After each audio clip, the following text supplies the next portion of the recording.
Hello, I'm Sean Richardson, and today I want to talk about building trellises.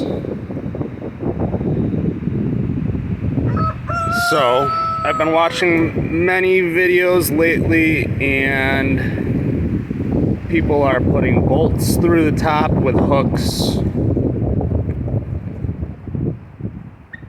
concreting posts in. Now, my background is I grew up in commercial grape growing region, so I do things with that type of mentality. When you've got to change things, change out rotten posts, wire ran through holes is a lot more difficult to change a post than popping a staple out and replacing a wire. Now, this is a very fancy trellis that I just built and doesn't have much growing yet. As far as the end posts go, not everybody has access to big anchors like this. This is, in comparison to my hand, quite thick steel, and that runs 4 feet into the ground and has a big plate on the bottom.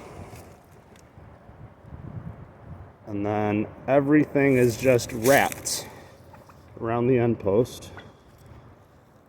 I use big fencing staples. So now this is one of the things, these aren't really used in commercial, but they're very handy for backyard tensioning of the wire. You crank that over and you can get them at Tractor Supply or any place like that. But you a lot of times the hook doesn't fit through the hole. People have different problems and you end up tying it on with wire anyways. You come around the end post, you do a double wrap, you know. Show a different trellis over here. That rooster got beaten up by the other roosters yesterday. He was the alpha, and the underdog told him he's not the alpha anymore. So here's an example without any tensioning device. Wire runs around, wraps around once and comes back through, and then you just kind of twist it around a couple times. I don't need to have this long tail on there. I was just got lazy, and I like to just tuck the pointy end near the post. That way nothing snags you, nothing pokes you. It doesn't look the best, but I'm not worried about that. Got a bunch of wires on this post again, just in a birdhouse. Just stapled to the side. You don't have to drill holes. Makes it a little simpler. Now, tools that are nice to have if you're going to be running a bunch of this fence, if you're going to buy a coil of fence of the wire, I'd suggest building something before you open up that spool. Build a wooden spool holder to contain that wire, because you might have that spool laying around for many, many years. And then I put my whole thing onto this pretty simple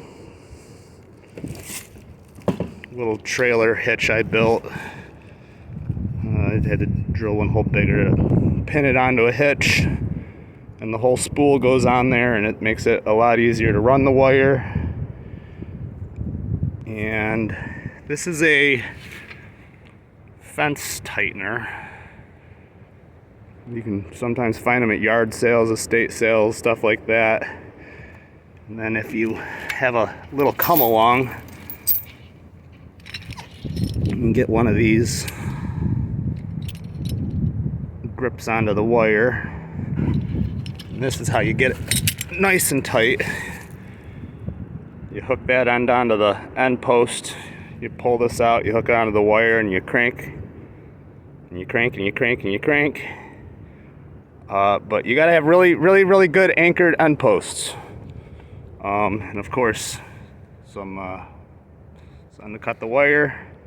Now the old timers used to use, on their end posts, they used to use railroad ties. And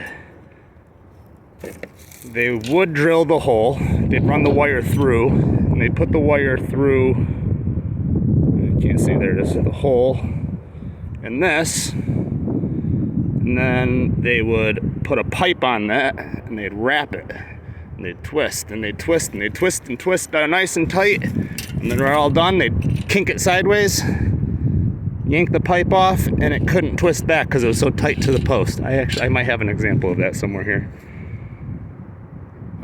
What else? Here's the fencing staples. They're pretty aggressive staples. Mean business, and they work good. Treated posts. I've got a lot of locust posts, black locust posts, just because I don't like to use treated stuff if I can help it. I do use a lot of it. I'm not going to claim that I don't, but I try not to. Plus, you can go cut some locust posts for free. Free is always good. Pond. Garden. You'll notice my garden with all the ground cover. Looks pretty good. I wouldn't recommend using ground cover. Here's my other garden. It's clover. There's some brassicas in there. A nursery up top.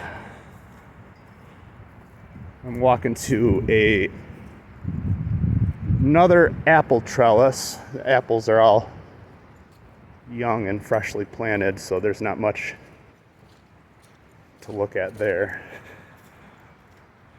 We got a bunch of blackberries here. Doesn't look like much without any leaves. This is actually my best garden. All I do is dump my lawn clippings around this tree, move the lawn clippings aside, push all my seeds firmly to the soil, cover everything back up, and everything grows amazing there. So here is a 10-foot tall trellis.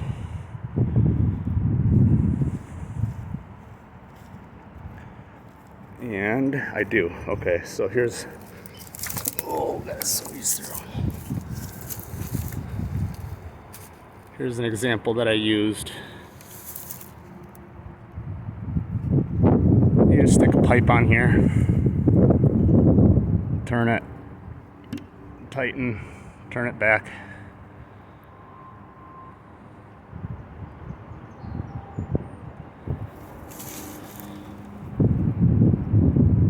So if you don't have access to anchors like that, people build stronger end posts, bracing them with more, multiple posts, maybe 1 out of 45.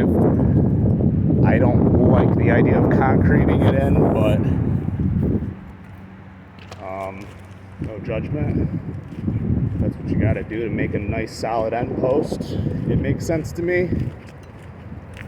I would definitely recommend making sure those end posts are solid if you're going to be having any sort of a tight wire.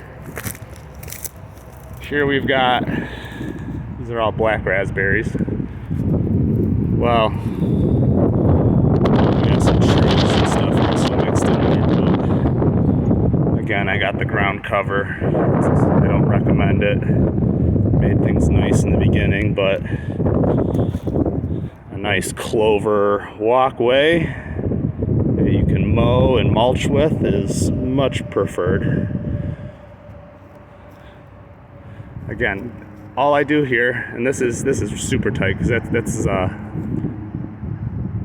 high tensile crinkle wire. I don't know exactly what we call it. We call it crinkle wire, and it's just pull it tight with that come along and do a double wrap around. the end anchor's just much heavier wire, because that's what I had, and it wraps around. It's only those fence staples. This one's a treated post. My doggy. Lots of bird houses. I love it when birds eat my fruit. I try to keep as many birds around as I can. And I can't really think of anything else. Let other stuff grow with your grapes. Let the black raspberries grow. Let the blackberries grow. Chop them now and then. You might not want to mulch with things that are thorny, because I always am mad when I'm digging around and I get them in my finger. But you got black locust growing with currants. The mulberry, volunteer mulberry, just grew from seed. Just assume this. That hanging tree there is a big old mulberry. This whole area creates seedlings. Shumac sticking out, kind of funny. Nice nursery plant. Gives a little bit of broken shade. Sometimes the plants appreciate some, getting a little break from the hot sun. And that's what a grape should look like if you umbrella tie it correctly. I can't give many examples of things done correctly because everything's an experiment on this property. Hope you enjoyed. Hope you learned something. Hope I was helpful. Have a good day.